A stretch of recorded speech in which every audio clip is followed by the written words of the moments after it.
Welcome back to another interesting tutorial about how best to speed up your Google Chrome speed by a simple setting that you need to turn on right now. So let's find out.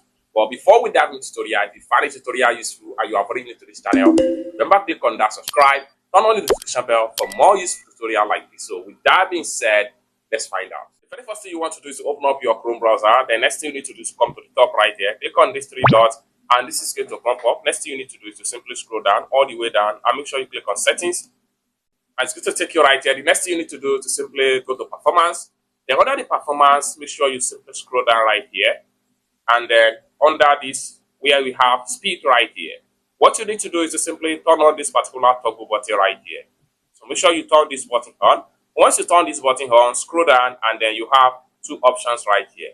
Extended, preloaded. More pages are preloaded. Pages may be preloaded through Google Server when requested by other sites. Make sure you choose this. So once you enable extended preload, this is what you get. When on, browsing and searching is faster than standard preloading.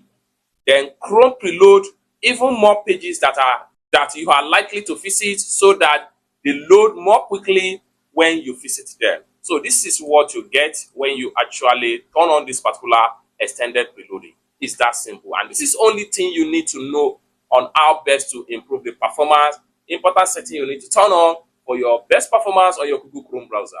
For more tutorial tips and tricks about how best to enjoy your Google Chrome browser, consider to subscribe.